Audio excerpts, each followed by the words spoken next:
Hi, നമസ്കാരം. എന്തൊക്കെയായിരുന്നു അച്ചായൻ? തട്ടിപ്പാണ്, വെട്ടിപ്പാണ്. ഈ പറയുന്ന പോലക്കേ ഇതേപോലെ പാവപ്പെട്ടവരുടെ അടുത്ത് പോയിട്ടേ അവരുടെ ബുദ്ധിമുട്ട് എന്താണെന്ന് ചോദിക്കാനുള്ള ധൈര്യം ഉണ്ടോ? എന്നാൽ അത് അച്ചായനുണ്ട്. അതൊന്നും കണ്ടോക്കി. മഴ പെയ്താൽ മൊത്തം വെള്ളം കയറും. ആരുമില്ല, ഞങ്ങളെ സഹായിക്കാതിന് വേണ്ടിയാണ് ചേട്ടൻ ഞങ്ങൾ സഹായം ചോദിച്ചു. ചേട്ടന്റെ സ്ഥാനത്ത് എന്റെ മോടെ കല്യാണം നടത്തി തന്നെ അത്രേ ഉള്ളൂ. ഞാൻ ചെയ്ത് നോക്കാം, എന്നെ കൊണ്ട് പറ്റാവുന്ന. കണ്ടില്ലേ, ഒരു നേരത്തെ അന്നത്തിന് വേണ്ടിയിട്ടേ പെടാപ്പാട് പെടുന്ന ആൾക്കാർക്കൊക്കെ വീട്, വിവാഹം എന്നൊക്കെ പറഞ്ഞു കഴിഞ്ഞാലേ അത് വലിയൊരു ബാധ്യതയാണ്. പക്ഷെ അതൊക്കെ ആരെങ്കിലും ചെയ്തു കൊടുക്കാന്ന് പറഞ്ഞു കഴിഞ്ഞാലോ, ആ ചെയ്തു കൊടുക്കാന്ന് പറഞ്ഞ ആളില്ലേ, അത് ദൈവദൂതനെ പോലെ കരം. അതെ, ആ കുഞ്ഞുപെങ്ങളുടെ വിവാഹം അന്തസ്സായിട്ട് നടത്തി കൊടുത്തു അച്ചായൻ. അതൊന്നും ഉണ്ടോക്കി.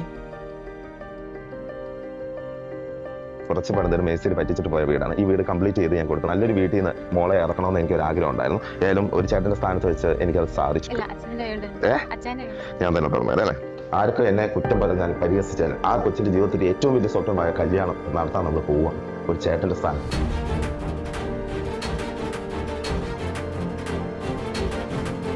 നമുക്ക് മണ്ഡപത്തിലേക്ക് പോവാം. ഹാപ്പിയല്ലേ?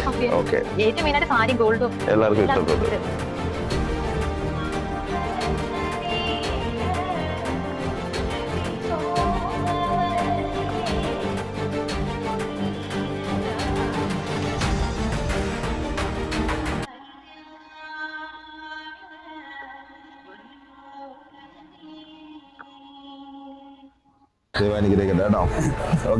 കണ്ടില്ലേ, ഇതിലും വലുത് എന്താ വേണ്ട കുടുംബത്തിന്? ഇവരെ പോലുള്ള ആൾക്കാരെ സഹായിക്കണവരെ വിമർശിക്കല്ല വേണ്ടത്. അവരൊക്കെ കൂടുതൽ ഉയരങ്ങളിലെത്താനേ പ്രാർത്ഥിക്കാണ് വേണ്ടത്. കാരണം എന്താന്ന് വെച്ച് കഴിഞ്ഞാലേ, ഈ അച്ചാനെ പോലുള്ളവർ ഉയരങ്ങളിലെത്തിയാലുള്ളൂ ഒരുപാട് ആൾക്കാരുടെ കണ്ണീരൊപ്പാൻ പറ്റുള്ളൂ. ഇതൊക്കെ കാണുമ്പോൾ നമുക്ക് എന്താ കിട്ടേണ്ടതെന്നറിയോ? മനസ്സിനൊരു സന്തോഷം. അത് മതി. സഹായിക്കുന്നവർ സഹായിച്ചോട്ടെ, ചെയ്യുന്നവരങ്ങനെ ചെയ്തുകൊണ്ടേ ഇരിക്കട്ടെ. അല്ല പിന്നെ നമ്മൾ പാവപ്പെട്ടവർക്ക് ആരെങ്കിലും ഒരു 10 റുപ്യെങ്കിൽ 10 റുപ്യ കൊടുക്കുന്നുണ്ടോ? ഓലപ്പാണ്. നിങ്ങളോ?